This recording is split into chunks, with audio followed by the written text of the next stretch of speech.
So this is Psalms 23. We all know it's one of the famous Psalms, but this is verse 5. It stuck out to me.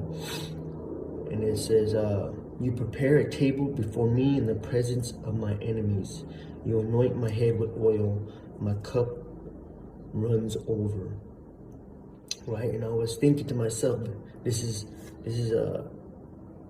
King David. It's a Psalm of David. The Lord, the shepherd of his people, right? That's the title of the Psalms, right? Psalm of David. And so he's a king and God anointed him king, right? So I was thinking, what is he talking about? And I was meditating, like, this is a very powerful verse, right? He prepares a table in the presence of my enemy, right? And I'm thinking, what's on the table? What's on that table? And why would it be in the presence of his enemy? And God showed me that if I'm a king, right, I put myself as the king, right, anointed by God, and he puts me on this table, and he prepares a table in the presence of my enemy, and I'm a king. That means the enemy wants to knock me off my throne. So the way I see it was that the world is Satan's playground, right? The world he's the God of this world. So I'm on the throne, right? And Satan's watching everything God is doing in my life. And he's looking for a way in to knock me off my throne in this world.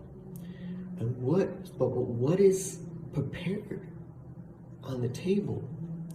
And I was thinking it has to be the word of God, the bread, right? He prepares the bread, right? The showbread in the tabernacle, the communion with God. Right, he sent his son. It says the manna came down from heaven, the heavenly bread, the bread for heaven. And Christ came down and he broke the bread and he blessed it, right? And the bread of life. That's on the table.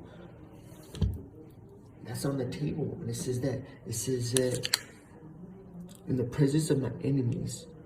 So I'm a king. And God is preparing this table. And it says the cup overruns the cup. And I'm thinking, what's in the cup? It's the water, the living water. But what did Christ turn the water in the wedding was the wine the water into wine, right? And what he said the wine represents his blood, right? So the water was in purification containers, right, which they wash their hands and their feet to purify themselves, to cleanse themselves, right, of filth. But he said fill with water and then he turned it to wine, right?